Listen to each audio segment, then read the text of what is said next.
হবে তখন তোমরা মাছ যেভাবে তেলের মধ্যে একবার এই ফিটে চাপ দিয়া ভাজি করো, আবার ওই ফিটে উল্টাইয়া চাপ দিয়া যেভাবে ভাজি বানাও, তো আল্লাহ তাআলা বলেন জাহান্নামীর এক গাল আগুনের মধ্যে একবার চাপ দিবে, আরেকবার আরেক গাল চাপ দিবে, তালফাহু ওয়ুজুহাহুমুন নার, জাহান্নামের আগুনের চেহারা উলটপালট করা হবে।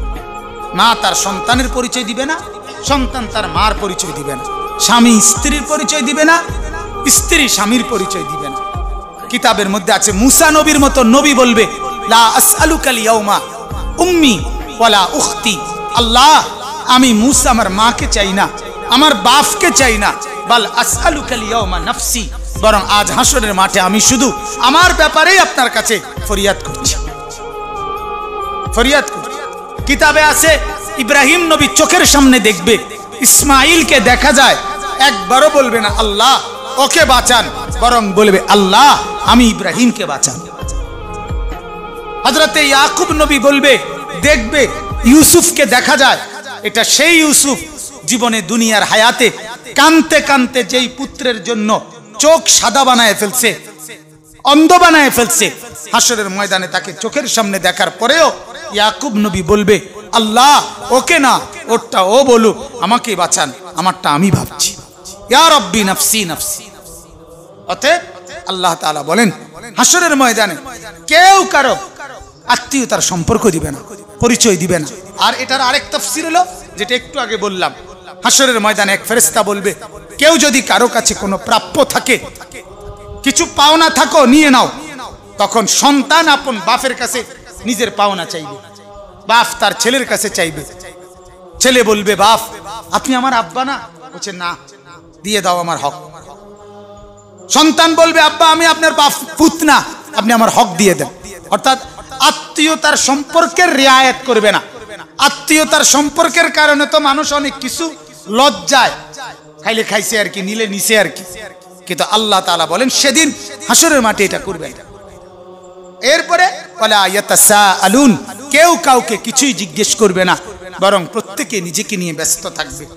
ফামান সাকুলাত মাওয়াজিনুহু ফাউলাইকা হুমুল মুফলিহুন।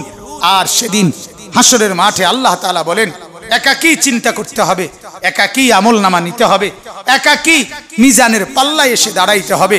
আর এই অবস্থায় যার মিজানের পাল্লায় নেকি ভারী হবে সেই কামিয়াব, সফল কাম জান্নাতি হবে।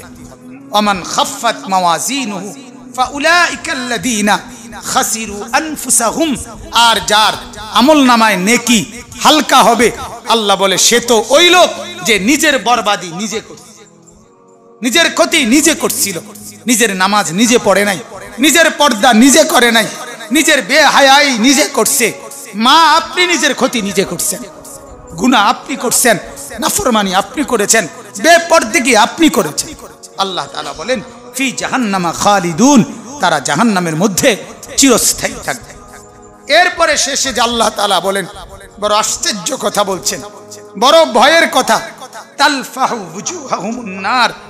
আল্লাহ তাআলা বলেন জাহান্নামে যখন ফেলা হবে তখন তোমরা মাছ যেভাবে তেলের মধ্যে একবার এই ফিটে চাপ দিয়া ভাজি করো, আবার ওই ফিটে উল্টাইয়া চাপ দিয়া যেভাবে ভাজি বানাও, তো আল্লাহ তাআলা বলেন জাহান্নামীর এক গাল আগুনের মধ্যে একবার চাপ দিবে, আরেকবার আরেক গাল চাপ দিবে, তালফাহু ওয়ুজুহাহুমুন নার, জাহান্নামের আগুনের চেহারা উলটপালট করা হবে। ওহুম ফিহা কালিউন। আর বড় ভীষণ বিভৎস চেহারার আকৃতি হবে। আল্লাহ আমাকে মাফ করে দেন, আল্লাহ তাআলা আমাদের সবাইকে মাফ করে দেন। আলাম তাকুন আয়াতি তুতলা আলাইকুম ফাকুমতুম বিহা তুকাদ্দিবুন। আল্লাহ তাআলা বলবেন এই নাফরমান, আমার কোরআন, আমার আয়াত, এটা কি তোমার কাছে পড়া হয় নাই, বলা হয় নাই? কিন্তু তুমি তো এগুলো মিথ্যে মনে করছিলে, তুমি তো এগুলো মিথ্যে মনে করছিলে। অতএব ক্বালু রব্বানা গালাবাত আলাইনা শিকওয়াতুনা ওয়া কুননা কওমান দাল্লিন। প্রচন্ড আগুনে পুড়ে আর চেহারাটা যখন উলট পালট হয়ে বিভৎস আকৃতি হবে, তখন জাহান্নামী বলবে আল্লাহ আমার নসিব বড় মন্দ, আমি পথভ্রষ্ট গোমরাহ, এক সম্প্রদায়ের সাথে ছিলাম, আমি কোনোদিন ভালো মানুষের ছোঁয়া পাই নাই, আমি কোনোদিন নেক মানুষের সোহবত পাই নাই, যার ফলে মন্দ লোকের সাহচর্য আমাকে আজ এই পরিণতি করেছে। এজন্য এটা জরুরি, নেক মানুষের সোহবত, আল্লাহওয়ালার সোহবত, হক্কানি রব্বানির সোহবত। এজন্য যে যখন দিলের মধ্যে গুনার তাকাজা অনুভব করবেন, গুনাহ হচ্ছে, আমল ছুটে যাচ্ছে, সাথে সাথে আল্লাহওয়ালার কাছে, শায়েখের কাছে আসবেন। কিছুক্ষণ বসে থাইকা চেহারার দিকে কিছুক্ষণ তাকাইয়া দুই চারটা নসিহত শুইনা চলে যাবেন, ইনশাআল্লাহ আবার আল্লাহ তাআলা ঈমান এবং আমলের জজবা দান করবেন। সর্বশেষ আয়াত আল্লাহ তাআলা বলেন, রব্বানা আখরিজনা মিনহা ফাইন উদনা ফাইন্না যালিমুন।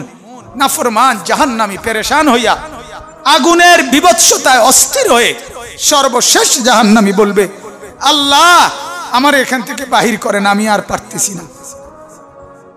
ফাইন উদনা, আমি যদি আবার নাফরমানি করি, ফাইন্না যালিমুন, তাহলে আমি সত্যি সত্যি বড় পাপী, আমি আর করতাম না, আমারে ছেড়ে দেন, আমারে মাফ করে দেন, আমারে আগুন থেকে বাঁচায়।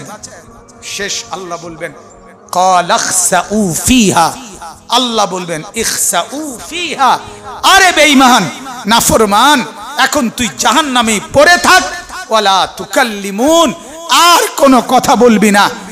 তাফসীরে স্পষ্ট আছে, হযরতে হাসান বসরি বলেন, এই কথা যখন আল্লাহ বলে ফেলবে আর কথা বলবি না, তখন কোন নাফরমান জাহান্নামী আর মুখ দিয়ে কোনো শব্দ বের করতে পারবে না, বরং কুকুরের মতো ঘেউ ঘেউ করবে, মুখে আওয়াজ করবে, কিন্তু শব্দ আর বের হবে না।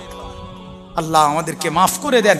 অতএব মারা বোনেরা, বাবারা, ভাইরা, সবাই মিলে আমি আপনারা, আল্লাহ তাআলা আমাদের সবাইকে নেক আমল করার তৌফিক দান করেন, গুনাহ ছেড়ে দেওয়ার তৌফিক দান করেন, এক আমলের জিন্দেগি, এক জিকিরওয়ালা জিন্দেগি, এক মহব্বতওয়ালা জিন্দেগি আল্লাহ তাআলা আমাদেরকে দান করেন। কখন থেকে? কখন থেকে?